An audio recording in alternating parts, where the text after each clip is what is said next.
ರೈತರು ಕೇಳುವಂಥದ್ದು ಅದನ್ನು ನೀವು ಕೇಳಿದರೆ ಪಾರ್ಟಿ ಇಲ್ಲ ಸಾಲ ಕೇಳ್ತಾ ಇದ್ರಿ ಕೇಳಿರಿ.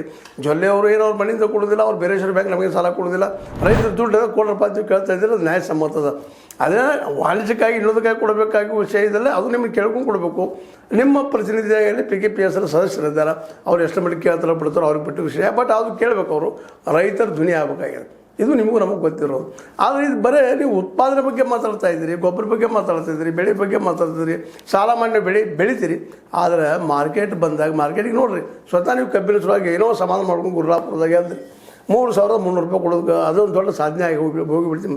ಎಂಥ ಹೋರಾಟ ಮಾಡಿದಿರಿ, ಎಷ್ಟು ಜನ ಕೂಡಿದ್ರಲ್ಲೇ ಪಾಪ, ಎಷ್ಟು ಒದ್ದಾಟರು, ಎಷ್ಟೋ ಜನ ದಾನ ಮಾಡಿದ್ರಿ, ಎಲ್ಲ ಮಾಡಿದ್ರಿ. ಅವತ್ತಿನ ಘಟನೆಗಳ ಬಗ್ಗೆ ನಾವು ನಿಮಗೆ ವಿವರಿಸಿ ಹೇಳುವಂಥ ಅವಶ್ಯಕತೆ ಇಲ್ಲ, ಯಾವ ರೈತರು ವಿವರಿಸಿ ಹೇಳುವಂಥ ಅವಶ್ಯಕತೆ ಇಲ್ಲ. ಪಾಪ ಅವ್ರ ಮನೆಗಳಿಂದ ಸಹಿತ ಆಹಾರ ಮಾಡಿ ರೊಟ್ಟಿ ಮಾಡ್ಕೊಂಡು ಮತ್ತೆ ಮಾಡ್ಕೊಂಡು ಬಂದ ಅಲ್ಲಿ ಒಂದು 8 ದಿನಗಳವರೆಗೆ ಒಂದು ಮೂಮೆಂಟ್ ಮಾಡಿದ್ರಿ. ಅದಕ್ಕೆ ಅದನ್ನವರೇ ಒಂದು 300 ರೂಪಾಯಿ ಹೆಚ್ಚು ಮಾಡೋದಕ್ಕೆ ಎಷ್ಟು ತ್ರಾಸು ಮಾಡಿಕೊಂಡ್ರು ಈ ವ್ಯಾಪಾರಿ ವರ್ಗದವರು, ಈ ಶುಗರ್ ಫ್ಯಾಕ್ಟ್ರಿ ಅವರು ಅನ್ನೋದು ನೀವು ನೋಡಿದ್ರಿ, ಅನುಭವಿಸಿದ್ದದ. ಅದಕ್ಕೆ ನೀವೇ ಯಾಕಪ್ಪ ಸ್ವತಃ ಮಾರ್ಕೆಟ್ ಮಾಡಬಾರ್ದು? ಸರಳದಲ್ಲ ಇದು. ಅದನ್ನು ನೀವಾಗಂತ ಮಾಲಿಗೊಳ್ಳೋದಿಲ್ಲ. ಮೋದಿ ಸರ್ಕಾರ ಇರ್ಬೋದು, ಸಿದ್ದರಾಮಯ್ಯ ಸರ್ಕಾರ ಇರಲಿ, ಯಾರ್ದೂ ಸರ್ಕಾರ ಇರಲಿ, ಯಾವ ಕಾಂಗ್ರೆಸ್ ಸರ್ಕಾರ, BJP ಸರ್ಕಾರ, JDS ಸರ್ಕಾರ, ಮತ್ತು ಯಾವ ಸರ್ಕಾರ ಬಂದರೂ ಅವರಿದ್ದಂಥವ್ರ ನಿಮಗೆ ಮಾರ್ಕೆಟ್ ಮಾಡಿ ಕೊಡೋದಿಲ್ಲ. MS ಸ್ವಾಮಿನಾಥನ್ ಆಯೋಗದ ಶಿಫಾರಸನ್ನು ಎಂದೂ ಅನುಷ್ಠಾನ ಇರೋದಿಲ್ಲ. ಹಾಗಾದ್ರೆ ಮಾಡಬೇಕೇನು ನೀವು? ಈಗ 2022 ಇಲೆಕ್ಷನ್ ಬರ್ತಾ ಇದ್ದಾರೆ, ನೀವು ಇಲೆಕ್ಷನ್ ಆಡಳಿತ ಹೇಳ್ತಾ ಇಲ್ಲ. ಯಾಕಂದ್ರೆ ರಾಜಕೀಯ ಮಾಡಬಾರ್ದು ಹಾಗೆ ಇದನ್ನೆಲ್ಲ ಯಾರು ಹಾಕಿದ್ರೆ ನಿಮ್ಮ ತಲೆಯಾಗ? ನಮ್ಮ ತಲೆಯಾಗ ಈ ಲಾಭ ಮಾಡ್ಕೊಳ್ಳೋ